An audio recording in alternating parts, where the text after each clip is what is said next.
Bună seara! Bună seara! Care este talentul dumneavoastră? Suntem păstrătoare al folclorului adevărat și a doinei vechi românești care este pe cale de dispariție. Asta-i hare bătrânească,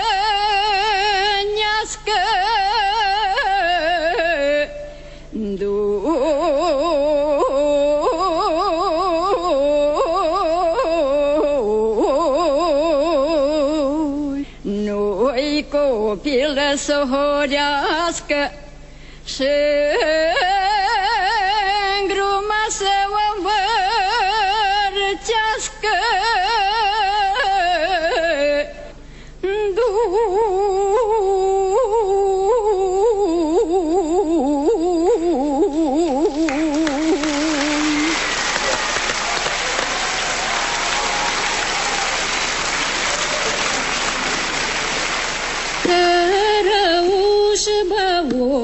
Tajin, e mânească iașălim, da mânească mai tare, ai lai lai lai lai lai la, să ajună și mâsa cu sare, ai la da da la da da da la, cărăușu băutațin, e mânească iașălin, ai da mânească mai tare, ai lai la da da da la da la da la, să ajunge mânsa cu sare, ai la da la la la la la la.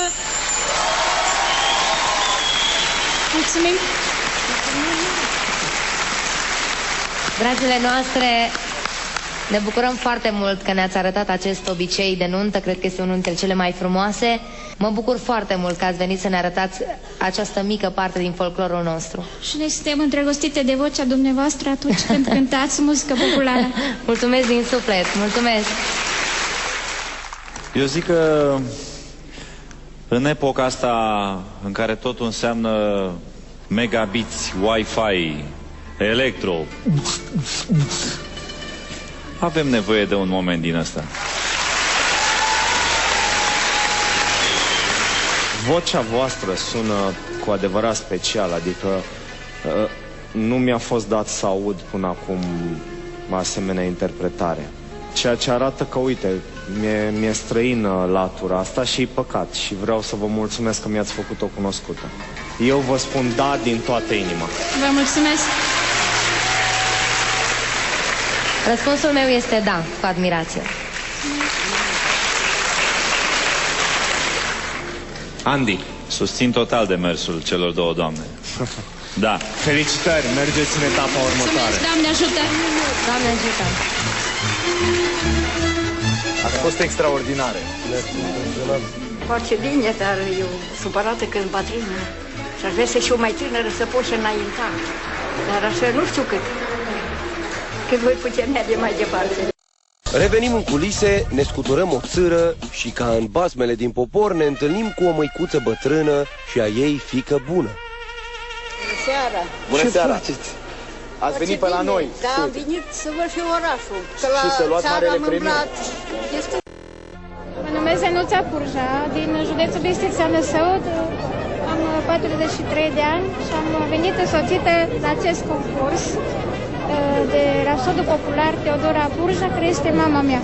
Am venit aici pentru ca să cânt o doină bătrânească, ca să nu uite tineretul de-amu, că cum am fost noi bătrâni, cum am horit eu la sărsele, la sapă și eu nu vreau să le urc, că mi-e dragi să le au deja alții.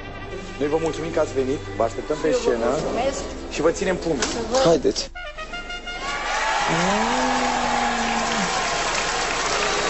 Bună seara! Bună seara! Care este talentul dumneavoastră?